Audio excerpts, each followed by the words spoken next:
Okay, good morning, and thanks for coming today to what will no doubt be a very interesting conference on California's climate change policy, the economic effects of AB 32.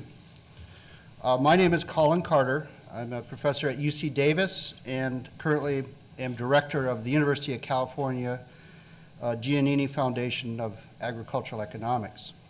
I'm very pleased to open the conference this morning. I'd like to welcome you all on behalf of the University of California, the Giannini Foundation, and the UC Agricultural Issues Center, which is also a co-sponsor.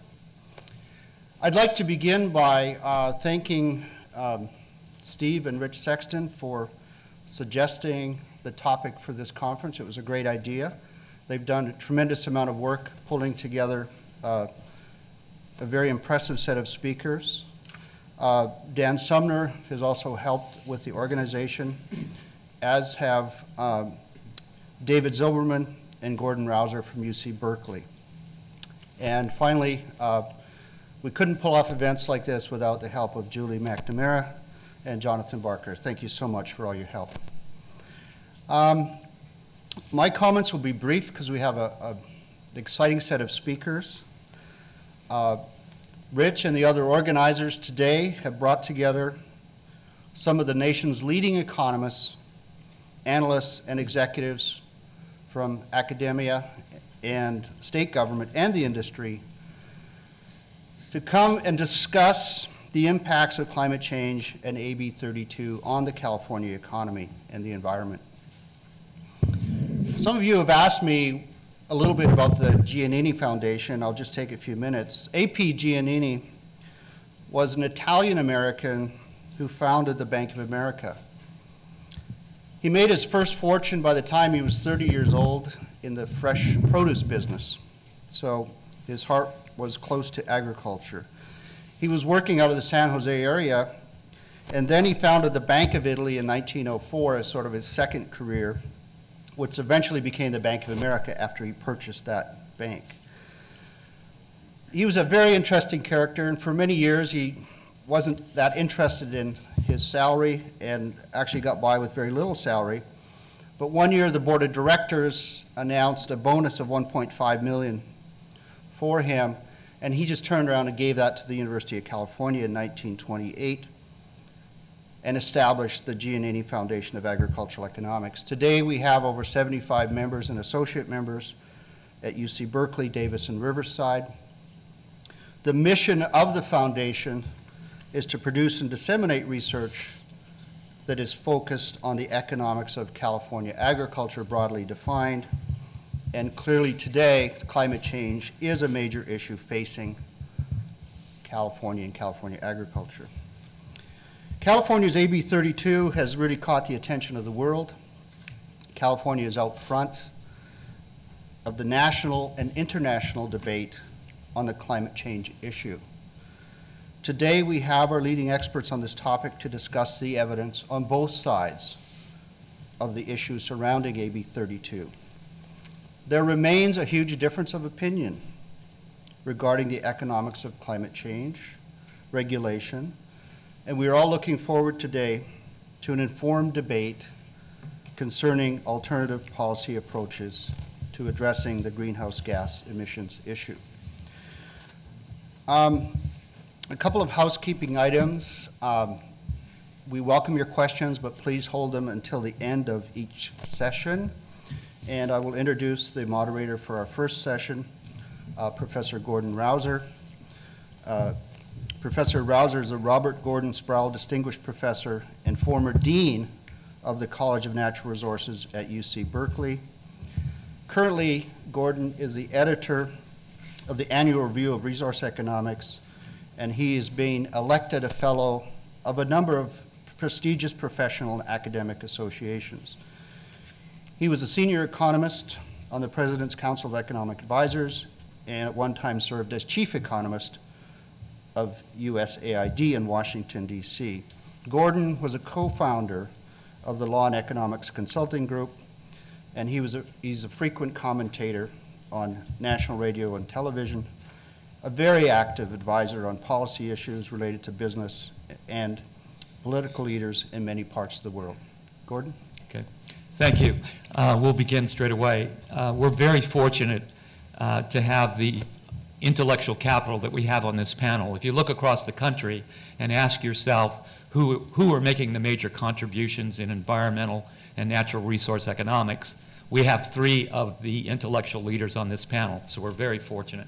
We're going to begin first with Larry Goulder. He's a named professor in environmental and resource economics, and he also is the chairman of the economics department at Stanford University. He is also the Kennedy Grossman Fellow in Human Biology. In fact, he's one of the unusual economists who frequently works with biologists and climatologists, and for that, he has a distinguished career in terms of integrating science with fundamental economics. He's also a senior fellow at the Stanford Institute for Economic Policy Research, a research associate at the NBER, a University Fellow of Resources for the Future, and we're delighted that he is with us today, and he's going to kick off this panel. Oh, thank you very much for that very nice introduction, Gordon, and thank you very much. I appreciate the Giannini Foundation's having invited me to come here. I'm just going to try to provide some sort of general background, as you see on the agenda. This is framing the issue. So I'm going to talk a bit about AB 32 and sort of what are some of the key elements of AB 32, and then Rob Stavins will talk about how that connects with the sort of what's going on at the national level and the interactions there. And I think David is going to talk a bit about the politics. So here we go. First, this is 2006, Treasure Island, with a lot of fanfare. By satellite, Tony Blair, then Prime Minister, came in, was part of the proceedings. There was a lot of hope that this would quickly precipitate, this is the signing ceremony for AB 32, excuse me. There was the hope that this would precipitate national efforts. This would lead to a national climate bill, perhaps cap and trade at the national level. As you know, things have been somewhat stalled at the congressional level nationally, although as Rob Stavins will indicate, there's still a lot going on at the federal level under the endangerment finding for the EPA, under the auspices of the EPA. That said, thank you, David. Because of the difficulties of getting things going nationally, in a way, the opponents of AB 32 now feel freed up to focus on AB 32 and try to defeat it. It's very much in the crosshairs. Proposition 23 is one example of that. Next slide just indicates that in California, if you look at greenhouse gas emissions, this is the average from 2002 to 2004, that a good share of it's coming from two major sectors, as we'll see more later today. Transportation occupies more than a third, contributes more than a third of the greenhouse gas emissions in the state. Electricity contributes about a quarter. So if you're going to try to reduce emissions, assuming that the costs are not prohibitive, especially high in those sectors, those are sectors to focus on, and you'll see a lot of attention to that today. So what do we have to do? What does AB 32 try to do? Well, the target is that by the year 2020, that we have to reduce emissions in California to their 1990 levels, and that's about a 25% reduction, or 174 million metric tons of carbon equivalents. Now you can distinguish the overall reduction of 174 million metric tons from that which comes from the so-called covered sectors. Those are the sectors that are under the umbrella of the cap and trade program. And so 147 million metric tons is under cap and trade, so you can think of cap and trade contributing to a good share of the overall amount. So what I show here are some of the key components of AB 32. Now, as you probably know, AB 32 is actually a smorgasbord. That is, it's got, oh, I don't know, ask Kevin Kennedy. It's got 12, 15, 18 different programs, but these are the principal ones. First, I mentioned cap and trade, which is the overall cap. And in parentheses, I said it contributes 147 of the 174 million metric ton reduction. Why in parentheses? Because there are these so-called complementary policies which are also required, such as tighter building standards, et cetera, which even in the absence of cap and trade would reduce emissions. And for example, if these programs are especially stringent, they would imply marginal abatement costs higher than what would be the allowance price, And thus you could think of them as reducing emissions more than cap and trade alone would. So that's why the 147 is in quotes. But cap and trade is obviously a big part of it. And it still has to be decided. I think Kevin Kennedy may tell us more, but it would start somewhat narrower, the cap and trade program, covering electricity and large industrial sources, and then it would expand over time. And I'm pleased to say, I'll editorialize a bit here, that it would cover the transportation sector as well. That's somewhat controversial, and we might have time later to talk about that. But in my view, making the cap broader, extending it broader, more broadly to more covered sectors, allows for more low-hanging fruit to be achieved, reductions to be achieved at lower cost. Another key component, and this is all under the cap and trade umbrella, but is the low carbon fuel standard. That contributes about 15 of the 147 million ton reduction. And it requires, for example, that ethanol share of passenger ground transportation fuels reach 18% for light vehicles by 2020. The biodiesel share of freight ground transportation has to reach 15% by 2020.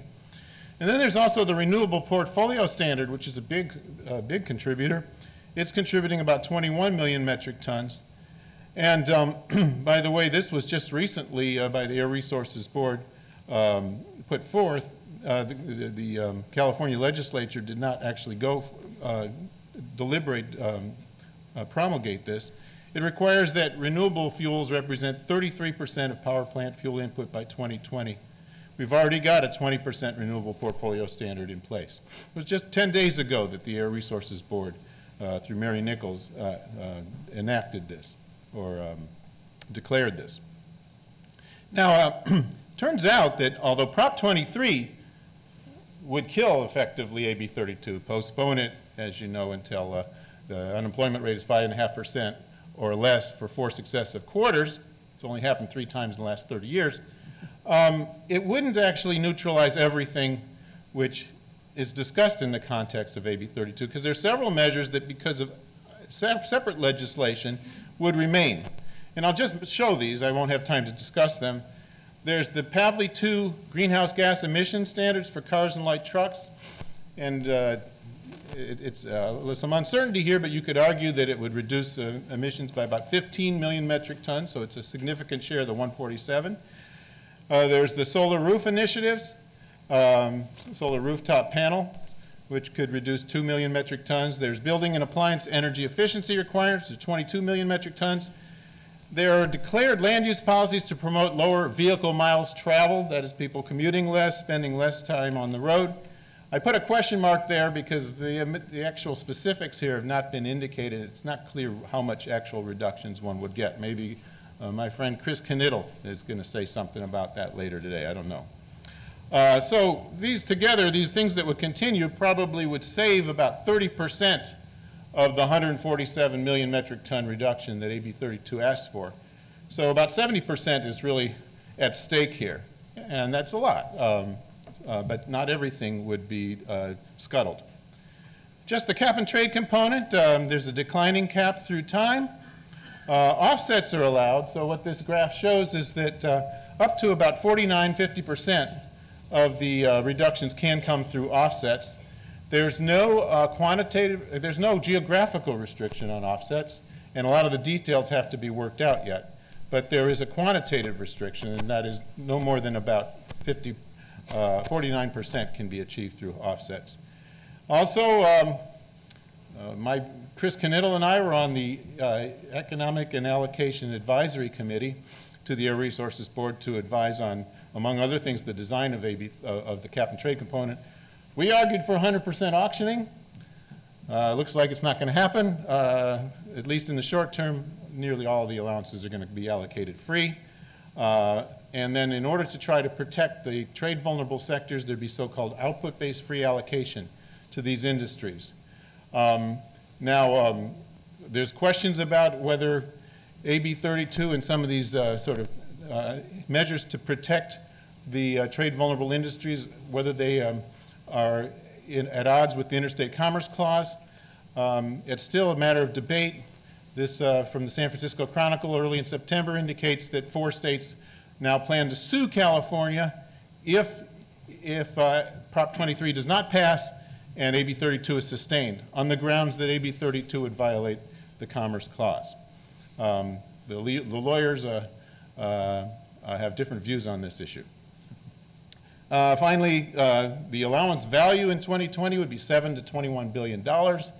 That constitutes maybe 1% to 2% of California's revenue. So that's a big amount of money, potentially.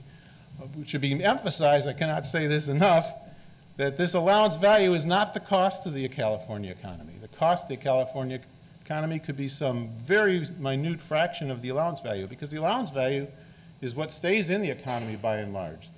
Whether it goes to the government and then is used and respent, or whether it's rebated directly to households, it's a transfer by and large. The cost of the economy is something different. It's a deadweight loss, which estimates are this could be just 1% or 2% or even 0% of the allowance value, depending on which study. We'll see more about that later. There's an intention to link with the Western Climate Initiative. Rob Stavins will talk about linkage, I'm sure. I would just mention now that the Western Climate Initiative, this regional initiative, is now also somewhat under attack, or at least it's having some trouble. It originally had 6 U.S. states involved and 4 Canadian provinces that would link together under a joint cap and trade system. But Arizona pulled out, and Utah, Washington, and Oregon are now kind of stalled, and perhaps some are suggesting that some of them may pull out as well.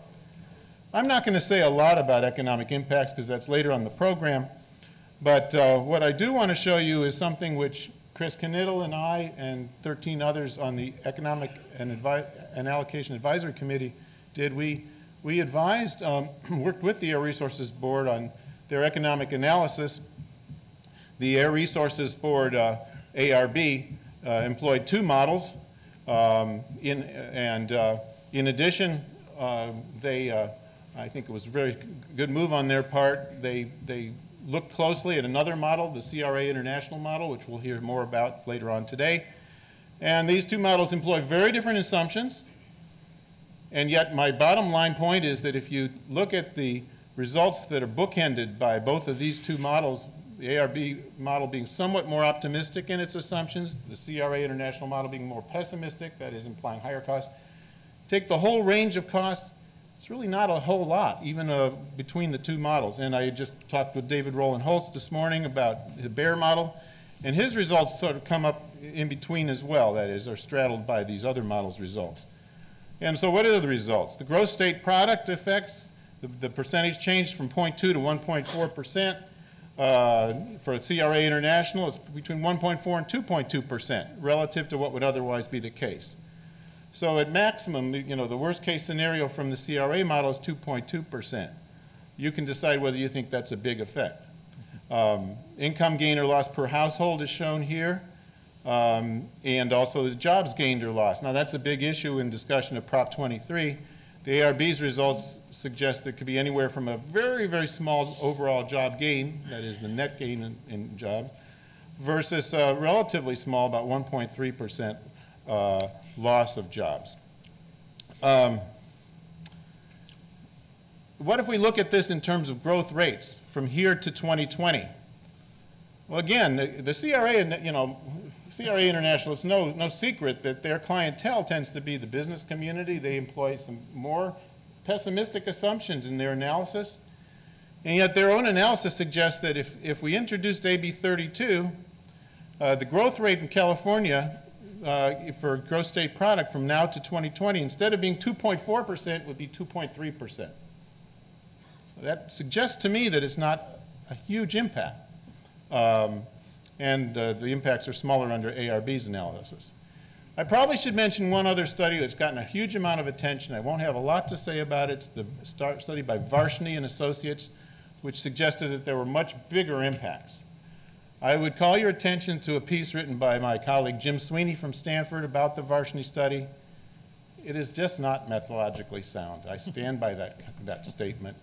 What they did is they basically cherry-picked elements from the ARB's own analysis, looking at all the costs that were mentioned, but none of the negative cost aspects, none of the offsetting benefits. So they looked at one side of the ledger only, and thus that biased their results. And Varshney themselves cannot dispute that point. So I think there's a real problem with that study. The solid studies, and I think ARB has done a commendable job. I also have a lot of respect for the CRA model. Again, widely different assumptions, ranging in terms of more optimistic, more pessimistic, still give you relatively small costs. I'm not going to take time to talk about the specific sector impacts. I will do more of that in later today, but I just want to mention two comments related to Prop 23. First, would AB 32 stifle California's recovery? Well, maybe it would have a slight effect.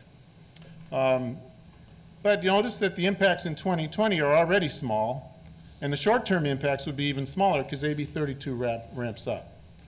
Second is that a lot of these impacts we're talking about don't account for some benefits, including short-term benefits on health and productivity associated with correlated pollutants being reduced, like SOx and NOx. And so I would suggest that that's an important consideration. Finally, Prop 23. It's slightly behind in the polls. My colleague at Stanford, George Schultz, is heading up a committee to try to defeat Prop 23. He indicates that at the latest count, they're about 8 points behind in the polls, but there's a significant chunk of maybe 20% of voters that are undecided. Very recently, I guess it was September 24th, Meg Whitman joined Jerry Brown in opposing Prop 23, which for those that want AB 32 to survive was good news. She's not in favor of Prop 23. However, she's sort of towing a nuanced position here, which is that she still favors a delay in implementing AB 32. She said she'd like to take a year to study it so that rather than it being actually in place in January 1st, 2012, rather than it going into effect then, it would go into effect perhaps with some changes a year later. So I hope that provides you with some general background. Now I'll turn the floor over to my friend and colleague, Rob Stavins. Next is Rob Stavins. He's a named professor of business and government at Harvard. He's director of the Harvard Environmental Economics Program, chairman of Environmental and Natural Resource Faculty Group at the Kennedy School of Government. And Rob has been an independent reviewer of the California Air Resources Board economic analysis. So he's very well informed. He also has made significant contributions to the frontiers of our knowledge in environmental economics, including focuses on market-based policy instruments, regulatory impact analysis, innovation and diffusion of pollution control technologies, etc. Rob? So thank you very much. First of all, thank you to the organizers, to David Zilberman, Rich Sexton, and Colin Carter for having put this together and invited me to participate. Also want to say I'm personally delighted to be here to see a lot of people that I don't see very often. Most of all, I must say, to see Gordon Rausser. He and I have not been together in the same room, I believe, in about 27 years, something like that. And he has not changed at all, although I know that I have in the interim. So my topic is to take what Larry Goulder talked about as the basics and to turn to a national context. Obviously, I'm from out of state. I'm from the East Coast. I spend more time in Washington, D.C. than I do in Sacramento. And so I'm going to talk about AB 32 and global climate change in terms of the national context of a state policy for what is clearly a global commons problem.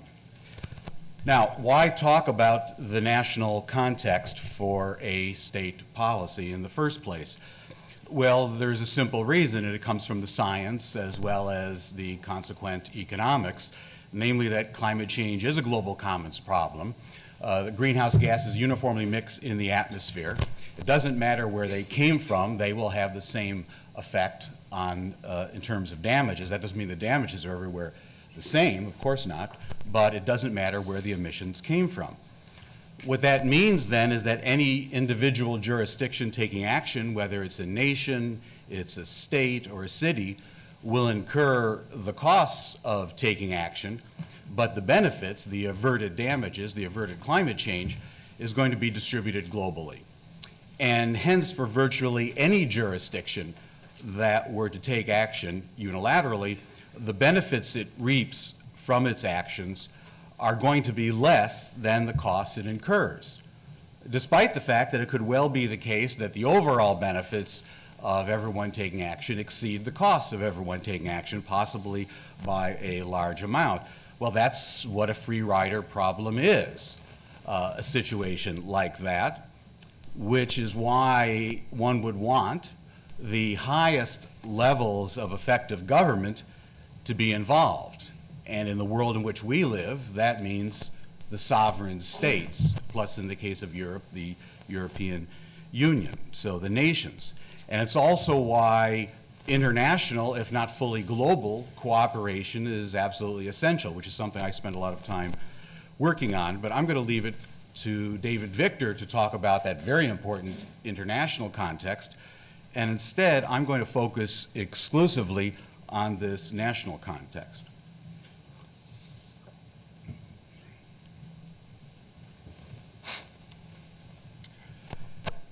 So the national context can be thought of as following. There a federal climate policy, which consists potentially both of pricing instruments, about which I will say a little because not much is going to be happening, and other instruments about which I'll say more because more is going to be happening. Under pricing instruments, there's of course cap and trade, and also a particular kind of cap and trade which goes under the label of cap and dividend in Washington. And then there's the economists' favorite carbon taxes, and then there's private industry's favorite subsidies. Under other instruments, there are some regulations I'll talk about that are forthcoming under the Clean Air Act. There are a whole set of energy policies which aren't explicitly targeting CO2, but nevertheless could have profound effects. And there are various kinds of litigation which are indeed moving forward. And then under subnational climate policy, which is what I'm really going to focus on after I just sort of lay out briefly what the national context is, I'm going to examine, based upon some work that Larry Goulder and I have done together, the interactions which we would anticipate between a federal policy, if one were in place, and subnational policies such as, but not exclusively, AB 32. In addition to that, though, we have to recognize the fact that there may not be significant or meaningful federal policy, and therefore ask the question, what about subnational policies for this global commons problem in the absence of a federal national policy? And that's what I'll actually conclude with. So most economists, as I'm sure everyone in this room knows, and for that matter, I'd say most other policy analysts, favor carbon pricing. And when I say carbon pricing, I mean either carbon taxes or a cap and trade system. Now, why is that? So just to get this out of the way, let's be clear. There are some specific reasons, and they're not ideological. There isn't any other feasible approach that could provide truly meaningful emissions reductions. And when I say truly meaningful, I'm using as a standard what are the global targets people talk about for 450 parts per million, which translated into cost-effective action across the world, including the United States, would be approximately what was in the Waxman-Markey HR 2454 legislation, namely a 80%, actually 83% cut in national CO2 emissions by 2050. And there isn't anything else that could really accomplish that, at least in a democratic society like ours, other than a carbon pricing approach. But secondly, beyond feasibility, there's also cost, and it is the least costly approach in the short term, and the reason is that the costs of abatement of CO2 are exceptionally heterogeneous, and therefore, in order to achieve cost effectiveness, it requires, of course, all sources controlling at the same marginal abatement cost, and it's difficult to picture, in fact impossible to picture, that that could be achieved through regulatory approaches, and of course a carbon price mechanism does just that. So that's for the short term, and then for the long term it's the least costly approach because carbon pricing, if properly structured, provides very powerful incentives for carbon-friendly technological change that brings down cost over time. So that suggests that carbon pricing is a necessary component of sensible climate policy.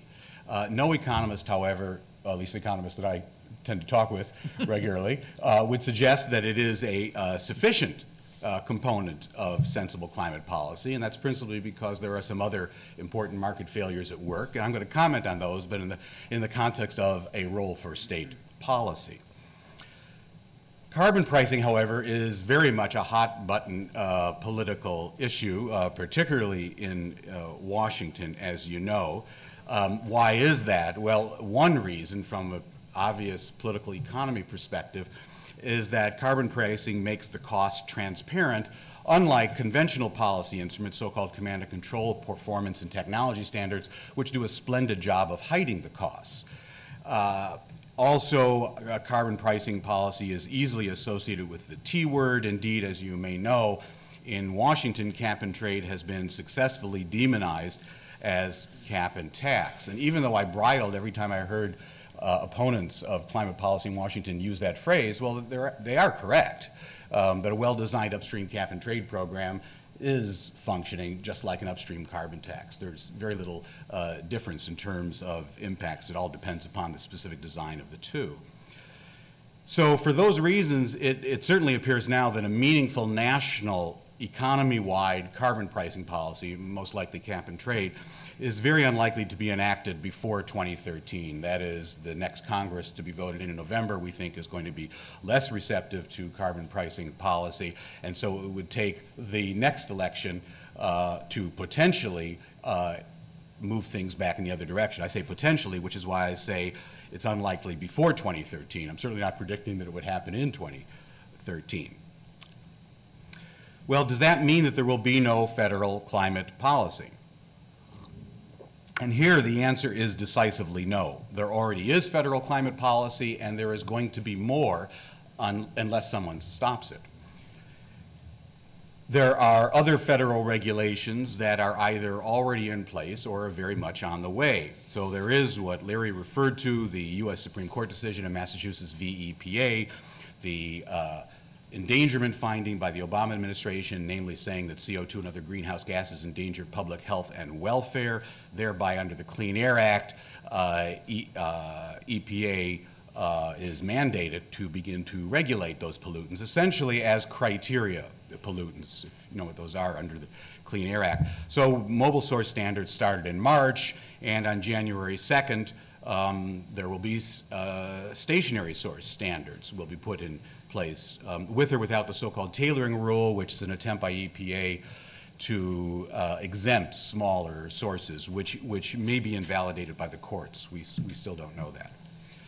But beyond that part of the Clean Air Act, which has been in the press a lot, it's very important to recognize that there are other air pollution policies that are moving forward. And these target other pollutants. There are now 5 very important rules, including a transport rule to take the place of CARE, which was the Bush administration policy, which was invalidated by the courts. There are 5 very important rules that are in the regulatory pipeline right now for SOx, NOx, mercury, and particulates. And those pollutants are very highly correlated in their emissions with carbon dioxide from coal-fired power plants. And in fact, these regulations could shut some coal plants without any direct CO2 requirements. So in terms of outcome, that's a very significant potential climate policy in Washington, whether you like it or not, but it's significant. And then there are also energy policies, which for some reason are more acceptable in Congress than climate policies are. These are a variety of standards and subsidies not targeted at CO2, but having very significant effects on CO2. So national renewable electricity standards, about which there's quite a bit of talk right now, probably won't go forward, but there is a lot of talk in Congress and the Senate.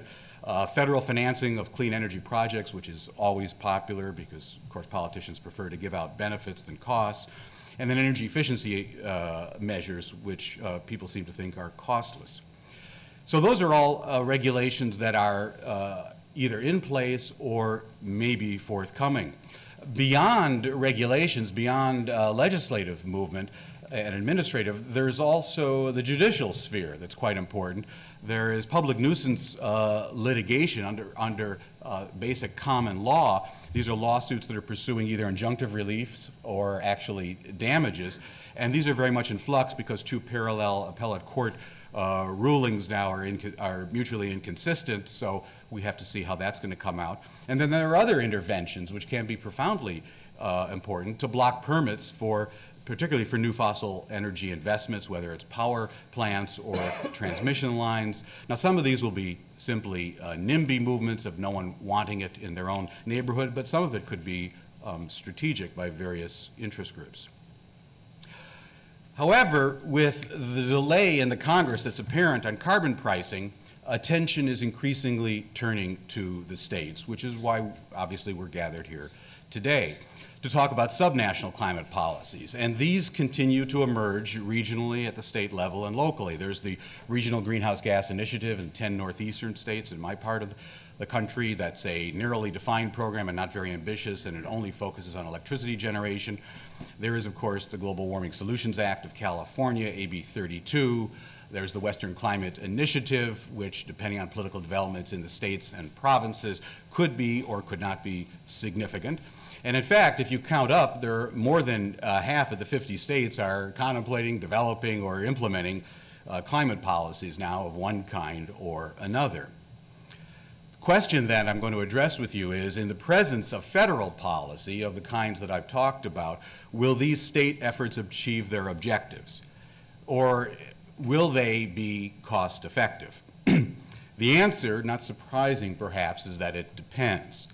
The interactions can be problematic, they can be benign, or they could actually be constructive, mutually reinforcing or positive, depending upon particular factors, depending first upon the relative scope and stringency of the subnational effort compared to the national effort, and depending upon the particular policy instruments that are used. And in presenting this, I'm drawing upon a paper that I've done with, unfortunately I can't see what it says. 5 minutes. 5. I'm drawing on a paper I've done with Larry Goulder, which if you give me a business card during the break, I'd be happy to send you a copy. So first of all, for problematic interactions, if federal policy were to limit emissions quantities or to use some kind of nationwide averaging of performance, which is neither of which are uncommon, then emissions reductions that are accomplished by a particularly aggressive or green state, that is a more stringent policy, actually reduce pressure on other states, and through changes in something like allowance prices actually encourage emissions in other states. So the result is 100% leakage. The additional action by the more aggressive state doesn't do anything additional for the environment. It gets undone somewhere else. It just incurs extra costs, and because we don't have marginal abatement costs equated, the overall national achievement is not cost effective. Now, some potential examples, but I want to emphasize potential. It depends upon the details of the regulations. The AB 32 cap and trade system together with a federal cap and trade system, such as an HR 2454, or certain kinds of U.S. Clean Air Act performance standard, state limits on greenhouse gases per mile, and federal CAFE standards, which have nationwide averaging, state renewable fuel standards, and a federal RFS, and then the same for state portfolio standards on electricity generation, and a federal program of which there is, as you know, a lot of interest with possible national trading. So those are the problematic interactions. There is a partial solution to that. That is that a state could carve out. There's lots of precedent for that, that the federal government says, okay, the states, you can be exempted if you do something as or more stringent. But if that's done, then there certainly will not be cost effectiveness, although the state could achieve something additional if it wanted to.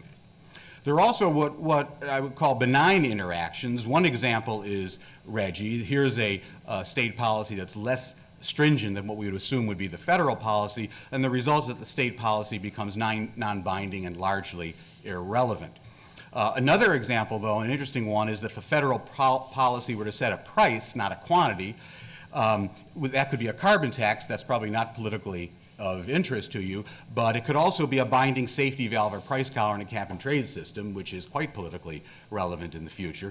And in those cases, the more stringent actions by one state do not lead to offsetting emissions in the other states, so one state can be more aggressive and accomplish more overall nationally. However, because of different marginal abatement costs across regions, the reductions would not be achieved cost effectively.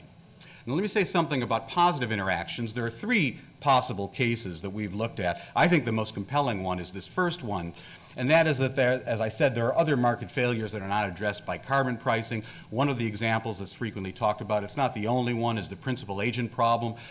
That results in energy efficiency investments not being made to the efficient level in renter-occupied properties because it's neither in the interest of the rentor nor the rentee.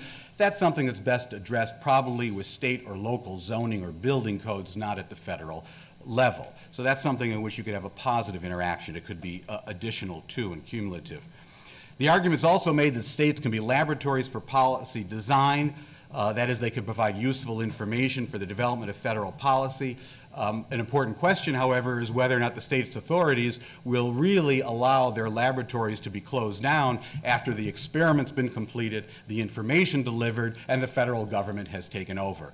And I would suggest to you that if you read the quotes from state officials across the country, you should be very skeptical that state officials would allow those laboratories to be closed down. They have their little babies with their policy. They don't want the babies killed. I think we can all understand that, whether or not it's in the national interest. Also, it's certainly pointed out that states can create pressure for more stringent federal policy. The Pavley 1 standards may be said to have done that through Mary Nichols' negotiations at the White House to get the federal CAFE standards, although the fact that the 3 automobile companies were close to being owned by the United States government at that point in time probably had some influence as well. That's a desirable phenomenon if the previous federal policy is insufficiently stringent, but that's an empirical question in any given case. Finally, what about the reality we may face in the short term? Because in addition to there not being carbon pricing, although I said there are all these regulatory initiatives that are going forward, they may be invalidated by the courts or tied up in the courts for years. So in that context, if there's no federal policy or meaningful federal climate policy, what about subnational climate policies in that context?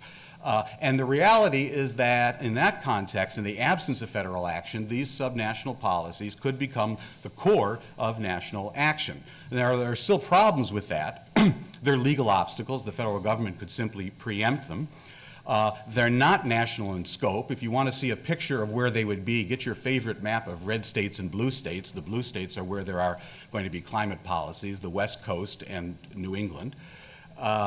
And even if they were national in scope, they're not going to be cost effective because they're going to be different marginal costs, different carbon shadow prices in different parts of the country. Is there a partial solution? Yes, and this I think may be where we're moving in the future. If each of these jurisdictions uses cap and trade, and that seems to be the politically most popular of the meaningful climate policies, then state and regional carbon markets can be linked. That is bilateral recognition of allowances. You can use yours, you can use mine, I can use yours. That kind of linkage reduces aggregate costs, it reduces leakage, it reduces price volatility, it reduces market power in any jurisdiction. So it's all good news. And a possible future, therefore, for U.S. climate policy is indeed linkage of state and regional cap and trade systems becoming the de facto, if not the de jure, post-2012 national climate policy, which suggests to me that Sacramento could take the place of Washington as the center of national climate policy.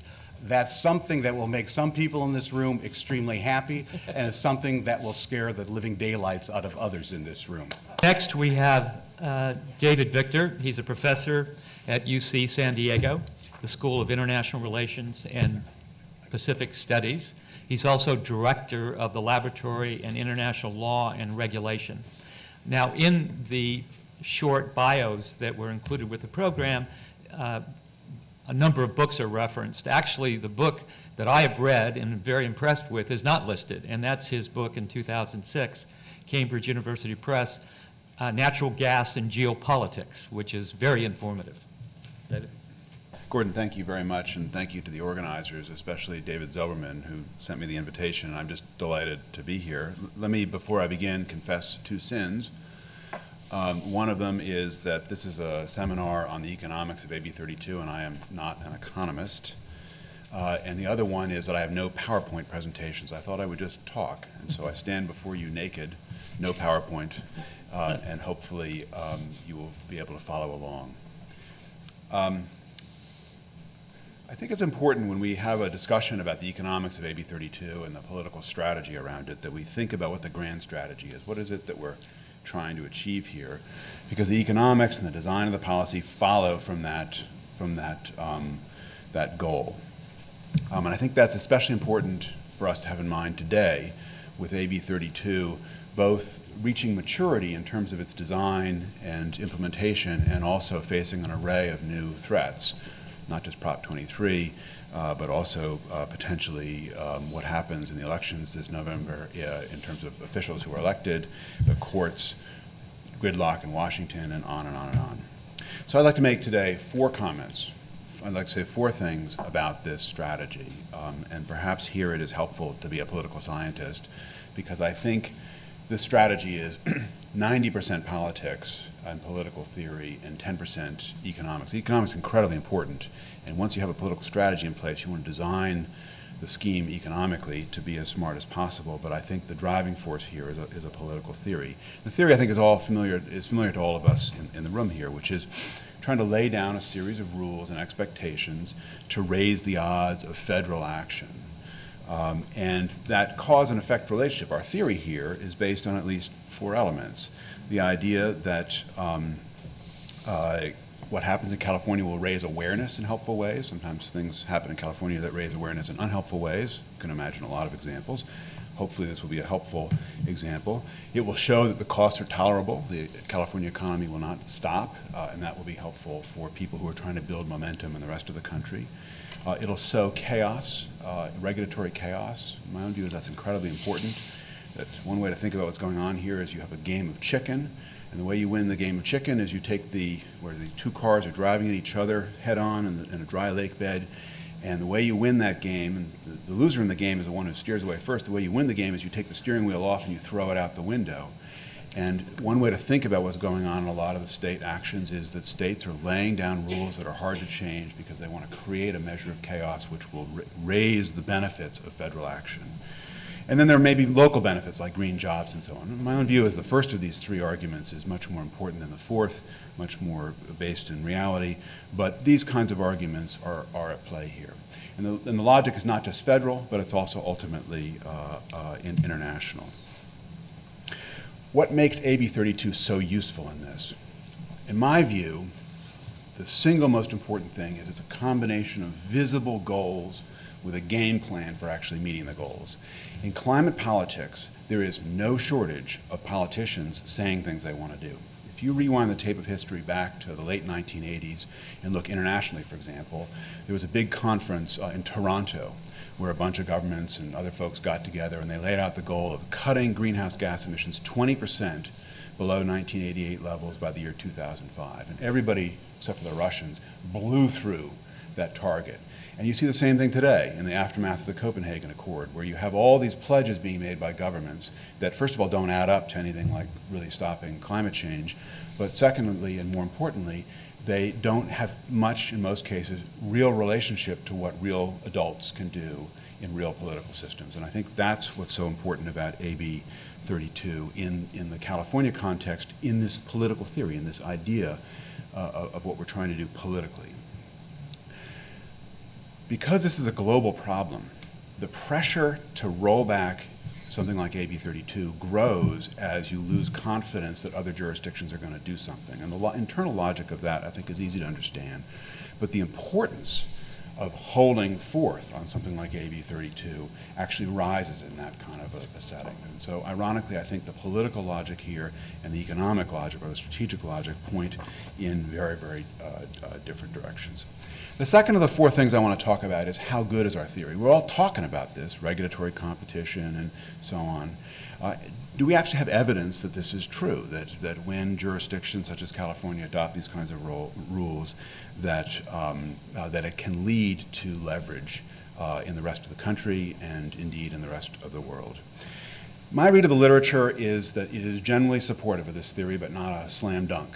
Since the Iraq War was described as a slam dunk, maybe not being a slam dunk is a pretty good thing these days. The research on regulatory competition is mixed, but it generally points to the role of, exactly as Rob Stavins said, the states playing a laboratory function, although a function that governments have a hard time divorcing themselves from once they've been successful, and especially when they've been failures. In general, the research on regulatory competition supports the idea of a race to the top, to higher standards as people become more aware of regulatory arrangements, not lower standards, which has been feared. And most of the interesting political science research has been done in this area, not around environmental rules, but actually in other issue areas like human rights, where we see the same kinds of dynamics. Some jurisdictions adopting tight rules, those rules diffusing much more widely into practice. So I think we are on reasonably solid grounds with this theory. Let me say one thing about this before moving to my third point, which is for this issue, which is about climate change, which is about lots of activities that cause emissions, but first and foremost is about the energy system. The viability of this theory is incredibly important because really solving this problem is going to hinge on long-term investments in innovation and in infrastructures and so on. And for private companies especially that are in the business of making these kinds of long-term investments, credibility of the rules, or what some people call regulatory risk, credibility is almost everything. The potential for technologies and all this other stuff matters and so on, but credibility is I think, one of the most important factors. And what we have to be worried about today, certainly, for those of us who believe that over the long term doing something about this problem is important, is that you see in a lot of jurisdictions, maybe not in Europe and maybe not in Japan, but you see in a lot of jurisdictions that credibility has just evaporated. And so this theory, political theory about what California is trying to do is incredibly important. The third of the four things I'd like to talk about is about the choice of instruments, about markets and regulation.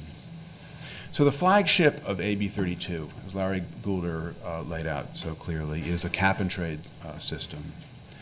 And I'm arguing this morning, and I think all of you share to some degree, that what's going on here fundamentally is an effort to try and gain leverage, not just on emissions in California, but more importantly, emissions in the rest of the U.S. and in the rest of the world.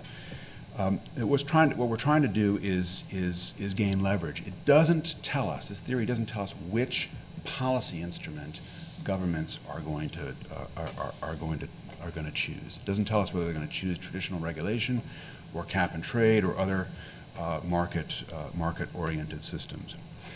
I'm a huge fan of markets. I've been tutored in Rob Stavins' work and other folks' work on this topic, and the logic for markets is compelling. But I'd like to just underscore before I move on that in the political world, there is an enormous premium on policy instruments that hide costs, that do exactly the opposite of what we try to do with market-based instruments. And so almost everywhere in the world, as countries have put the screws on greenhouse gas emissions, what you're seeing is a hybrid of market approaches and direct regulation. And we can start to develop some ideas as to which kinds of instruments you would see under which kinds of circumstances. In general, when the groups that are paying the cost of the regulation are extremely well organized, we see markets. And in particular, we see cap and trade with free allocations, because why pay for something if you can get it for free? We also see something about the role of regulation. And I think, although the explanatories of regulation are complicated, what we generally see is that when the public is highly motivated around a problem, that they're willing to pay even transparent costs. But as motivation and credibility goes down, I think you're going to see the role of direct regulation rise. And I suspect that that's a lot of what we're seeing right now, and that's certainly a lot of what we're seeing in Europe. These are going to be trying times for those of us analysts who believe in using markets rather than direct regulation, because the real world out there is going to be a really complicated mix, a dog's breakfast of direct regulation and markets. And even the markets that exist, I wrote in a piece last summer, are going to be Potemkin markets. They're going to be markets that look like they're cap and trade systems, for example, but in reality don't bear any relationship to anything you've ever read about in your economics textbook. They're designed to hide real costs, designed to channel some benefits to some groups and not to others, and that is the nature of the politics. The fourth and last thing I'd like to say this morning is, what does this mean practically? What are the implications of this? If you believe that the whole 90% of what's going on here is developing credibility around limitations on warming gases, a credibility designed to generate leverage outside California, in the federal government and in the rest of the world, then that says a few things about how we should think about designing and implementing AB 32 going forward and about our political strategy. Let me say three things, three practical implications about this. The first practical thing concerns international offsets. International offsets are incredibly important because we know that the most cost-effective way to deal with a global problem like this is a market where you can search the world for the lowest cost opportunities for controlling emissions. We also know that international offsets are important because they have historically been the main way that we've engaged the developing countries. There are lots of other ways to engage the developing countries, but engaging the developing countries in some credible way is the gorilla in the room here, because all of the growth in emissions, all of it, is going to be from the developing countries, especially China, but also India and a handful of others. So we've got to have some kind of credible strategy for engaging the developing countries that's based on quality, that's based on the countries actually doing something for engagement. Our experience with international offsets so far through a scheme called the Clean Development Mechanism has just been a disaster. Nobody really knows, but something like 1/3 to 2/3 of the credits generated under the Clean Development Mechanism are just bogus. I think that's the technical term for them. They are credits that are being issued for activities that either would have happened otherwise or for which we had a very simple regulatory action that would have cost, we've done the numbers, 1/10 to 100th of what we're actually paying for them. And so we're engaging the developing countries on a kind of foundation of sand here. We've created expectations about payments for actions, even actions when they're in the country's own home interest, and we've created a market that is Gresham's law, in which these credits are running around chasing the worst projects that get through the regulatory hurdles. We're starting to tighten up those rules and so on. California could play a huge role here by setting up an international offset scheme that's organized around quality. It'll have higher transaction costs. It'll do a lot of the things that policy analysts tell us not to do. It'll make the market more fragmented. All of that's, people are kind of running around with their chickens, like chickens with their heads cut off, worried about those problems. But the goal here is to create a market for quality and a race to the top, if you like, so that we can generate more leverage in other parts of the world. A second practical implication of this concerns other states, the topic that Rob Stavins raised when we think about federal regulation in this area. You could imagine doing the same kinds of things that I indicated around international offsets with other states. I agree 100% with Rob that we are headed plausibly to a world where we have lots of different state actions that might be linked in various ways through cap and trade systems.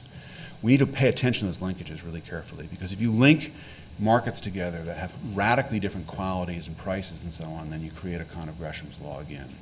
And then you undercut not only the effectiveness of rules in one jurisdiction versus another, but more importantly, you undercut political support, because people see their money flowing from one jurisdiction to another jurisdiction. They don't think they're getting anything for it.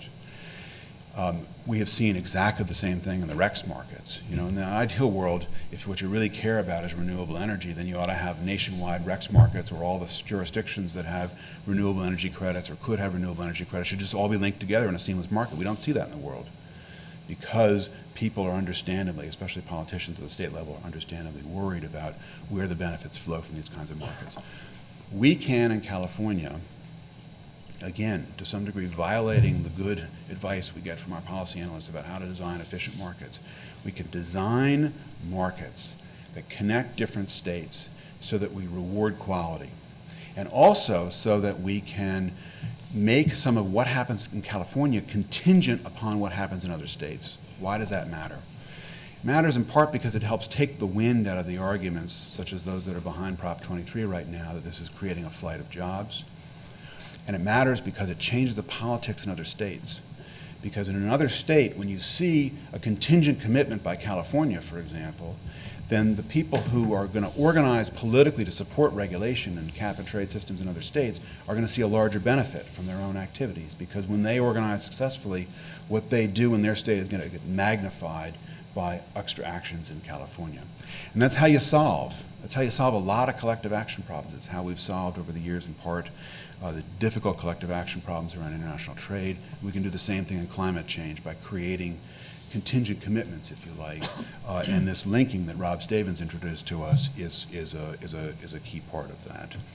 The third and last practical implication I'd like to talk about very briefly is what all this means for international negotiations. The international community is in a tough shape right now. We have a go out and buy my book, which is coming out later this year, or early next year, called Gridlock on Global Warming, and nobody has a clue what to do next. And part of the reason they don't have a clue about what to do next is because we do not have practical models of what you can do, how you can make these linkages work, and so on. And I think that is one of the compelling reasons for California's AB 32 experiment, if designed well, mindful of the legal issues that have been raised, and mindful of the politics and so on. What worries me most about Prop 23, and here I'm a student of George Shultz, is that it takes the wind out of a system that may not be perfectly designed, but it is a system that is demonstrating credibility by connecting goals to action, takes the wind out of that system just at the point where you need the wind the most. Thank you very much. We now have the opportunity for audience interaction. Any questions for any one of the three panelists? Well, thank you very much. Jim Sankirko, UC Davis. I want to ask the panelists, I think you all brought it up, but sort of talk about this idea of regulatory risks, long-term investments, and how that relates to what we're seeing in the SO2 going on right now. Rob, you talked about CARE, the issues of the court. How does that play into cap and trade, regulatory risks? Because from my understanding, the value of quota that was banked in the SO2 markets now has basically gone to zero with the recent court cases. So you guys talk about how the SO2 is creating either more regulatory risk or not for cap and trade at the national and also at the state level. So, Jim, hi. Can't see you, but I could hear you. So first of all, empirically, what you cited is correct, that as a result of some court decisions and also as a result of what's forthcoming in terms of the rule as it's currently developed for the transport rule, which would take the place of the invalidated CARE system, that SO2 the SO2 system and the NOx, for that matter, could be virtually destroyed as a market. So it's an extremely serious concern. There's a very nice paper by what is Jürgen's group called? Cambridge Energy Research Associates, right. Yes. There's a very nice paper that they just put out in the last 4 days that goes through the numbers on that. So it's a significant possibility. With any kind of regulatory approach, there's always the possibility, obviously, that court action is going to invalidate it or change it. Certain kinds of approaches also have high probability that the legislative authority themselves would in fact change it, which is why one of the concerns that some people have about a tax regime because of the temptation later to cut those taxes.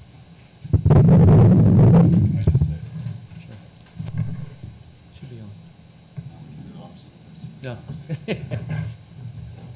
This one works. Yeah, it works.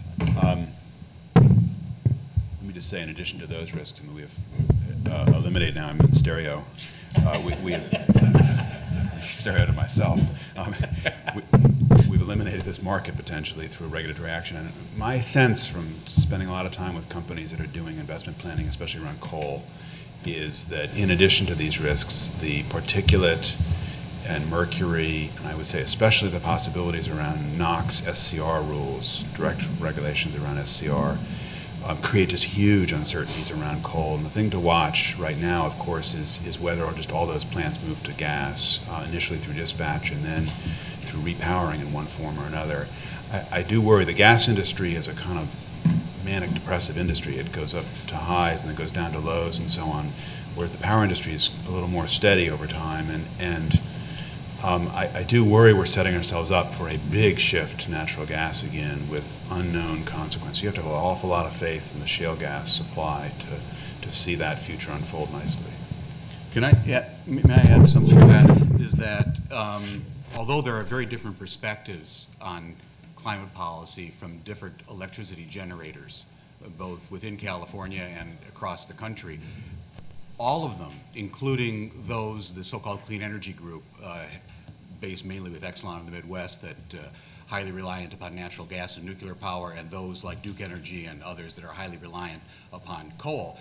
One thing on which they all agree is actually they want climate policy. And I'm not a particular advocate one way or the other, by the way, but they really want it because of the fear of the uncertainty that they face. new additions to capacity are required, and they've been delayed and delayed and delayed. And the reason that they're being delayed is that because essentially, they wouldn't phrase it this way, they don't know what the shadow price of carbon is going to be in the future. So there is tremendous interest in getting that and having it in place. And whether or not natural gas prices go down or they go back up again, if you have that carbon pricing mechanism in place, it's not going to add to the uncertainty. It reduces the uncertainty. Next question. Here we go, right here. Oh, Yes, Dr. Victor, you mentioned that 1/3 to 2/3 of the carbon offset projects are probably bogus, which is a fairly astonishing number. Could you and the other panelists talk about how the quality you were suggesting could be improved and what California could do about that, or USAID? Let me say a couple words because I know I know Larry's thought a lot about this as well. The first thing you could do is set up a pricing regime where the liability for the credit stays more closely connected to the buyer. There has been, for understandable reasons, a lot of pressure as the CDM, the International Offsets Market, was created to assign the liability earlier in the project because they wanted to create a market. That's totally understandable. The problem then has been that the markets where these things trade are very hard to pin down and mostly operate in the shadows.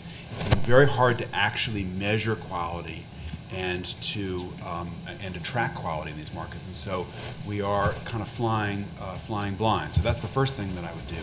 The second thing I would do is I would create rules, and they probably would be blunt and cumbersome initially, to give a higher reward or give the prospect of a higher reward for projects that have undergone more extensive review of their quality so that you can create some incentives. This creates fragmentation in these markets and is a big risk because if you go too far, then you end up with markets that are so thin and fragmented that they don't function, properly. The last thing that I would do is I would explicitly go outside the CDM and create a parallel system and create facts on the ground. Because the international talks aren't going to make much progress in the next couple of years, but they're soon going to face the need to do a replacement for the CDM. If we can, by creating facts on the ground, create some rivals to the CDM, so we don't have a monopoly, basically, for determining what's a valid international credit, then we can start to create something that has a little more competition. And part of the problem with the UN approach right now is that there is just no competition. And so there's all this politics around who sits on the administrative board of the CDM, for example, and those decisions bear very little relationship to underlying quality and competence. Larry? First, I want to mention that David himself is with my colleague at Stanford, Michael Lara, has done some very good work to try to indicate what fraction of the CDM projects are actually truly additional, that is, that they reduce emissions below what would have happened under business as usual. I'm also going to say some of David's comments suggested ways that you might try to improve CDM or fix it up, make it better, reduce the amount of bogus projects. It's probably politically unrealistic what I'm about to say, but I think really we should scrap it entirely. But we have a big clientele of lawyers, and developing countries love CDM, so it's really going to be hard to reverse it. Why should we scrap it? Because CDM is built on this criterion called the additionality criterion, which is you get credit for a project which is deemed to have been introduced and reduced emissions, and it's a project, this is important, it's a project that would not have been introduced but for the existence of this CDM. So it has to be something which you can claim wouldn't have occurred in the baseline. But we never observe the counterfactual. We never observe the baseline. There's no way of knowing what would have happened otherwise. And I think it's actually virtually impossible to introduce a CDM system that's going to work because you're never going to know what would have happened otherwise. And we, in general, when we want to do good things, we don't require something like this additionality criterion. If you buy a Prius, you know, when there was a tax credit for the Prius, you didn't have to show to someone at the IRS that you wouldn't have bought the Prius but for the existence of that tax credit. We think getting a hybrid is an important thing, so as a matter of policy, we subsidize it. So I think similarly, if we want to encourage certain kinds of green projects, we should subsidize it and dispense with the CDM, or excuse me, the additionality criterion. But having said that, I think it's going to be very hard to reverse it, because it's, so maybe the kinds of things David's talking about, trying to improve it at the margins, is about all we can hope for. Disagree. I was going to call it a friendly amendment. If you wanted to cause an immediate breakdown in international negotiations and have the entire group of 77, 140 developing countries walk out of climate negotiations for the next 5 years, talking seriously about eliminating the CDM would be the right first step.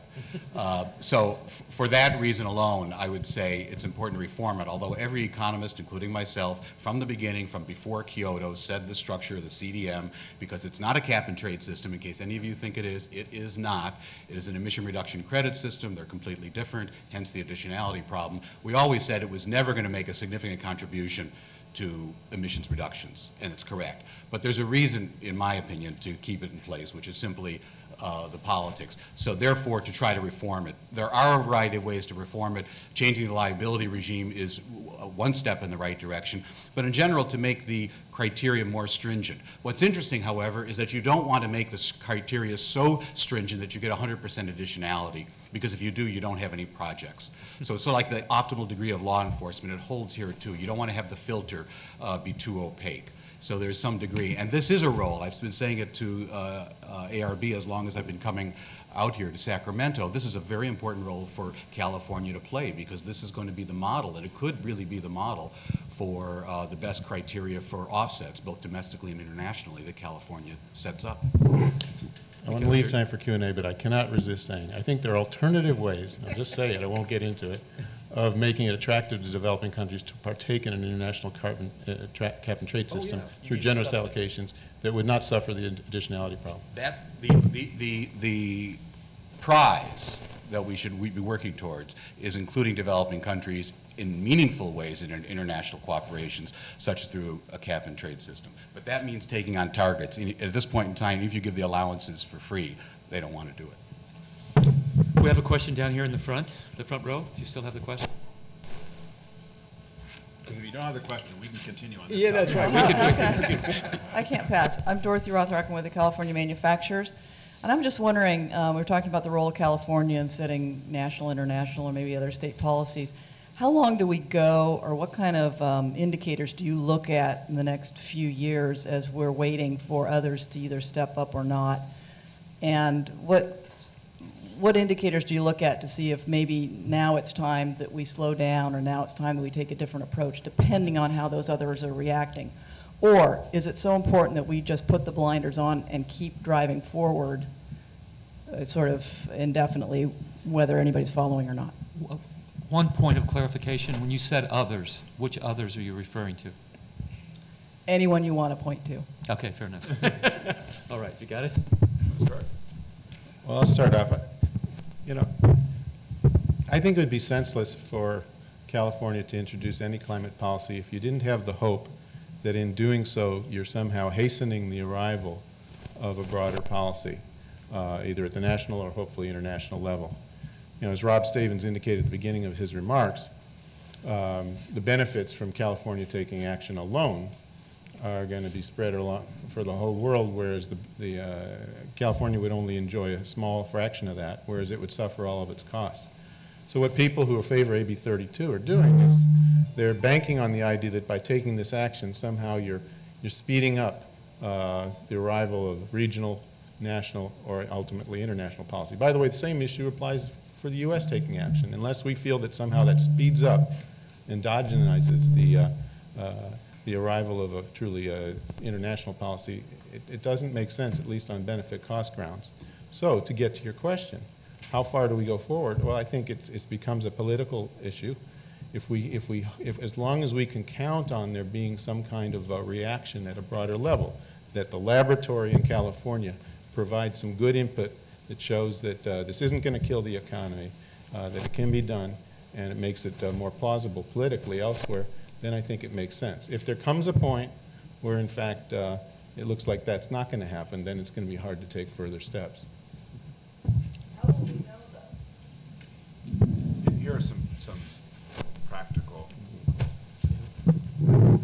microphone and I are not having a good relationship here. First of all, I'd say we have a lot of control over the extent to which what's done here is leadership. If we believe that 90% of what's happening here is about leadership and leverage in other jurisdictions, then we ought to design it and implement it to the extent possible, within the limits of law and so on the statute, to leverage action in other places.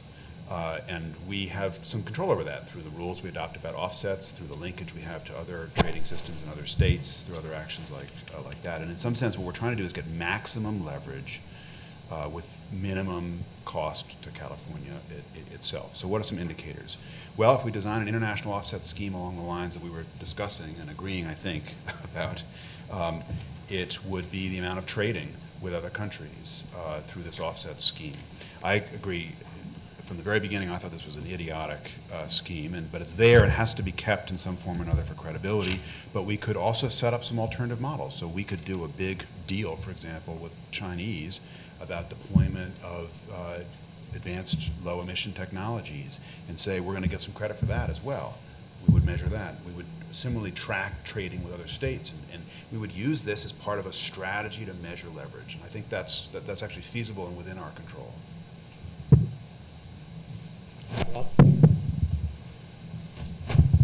Do you have a response? I don't have anything. I don't have anything to offer to that. I mean, if we were starting, pardon me? No friendly amendments? Okay. I think the question that you ask is absolutely key, pressing, and impossible to answer. If we're standing back before AB 32 was passed and you asked me, should AB 32 be enacted, my own opinion, which probably diverges from other people in the panel, would be no. Not fundamentally, at a fundamental level at that point in time, I would have suggested no, not for a state policy. And I had virtually, essentially the same view with regards to Reggie in New England for the same reasons. Once the policy is in place, as it is now, that doesn't mean, however, that it should not go forward, because it's a fundamentally different situation. I don't understand, however, how it is that the state is going to make that decision. As Larry said, it's going to be fundamentally, you know, a political choice of whether to go forward, and it probably won't be made either way on the best grounds, I'm afraid. Okay, well, I'd like to offer a friendly amendment. Certainly. I find an inconsistency in the logic of my good friend to my right. It seems like Rob is a little bit uneasy about California taking action. He keeps emphasizing that we really should be taking this action at a broader level because it will be more cost effective at national level. But the same argument then could be applied to whether we take action at the national level. Maybe we shouldn't take action at, you don't seem to be averse to taking federal action, even though we haven't any assurance that it's going to prompt faster international action. So I think this political calculation of taking something at the subnational level has just as much going for it as the calculation of doing something at the national level. You may decide that I'm wrong in both cases, but I am consistent. Because I had written for years and had argued that because the Kyoto Protocol, in my view, is fundamentally flawed, is absolutely fundamentally flawed as an international agreement to bring about meaningful reductions, and since the United States, therefore, was correctly not going to ratify the agreement, that the United States should not move forward with a domestic climate policy.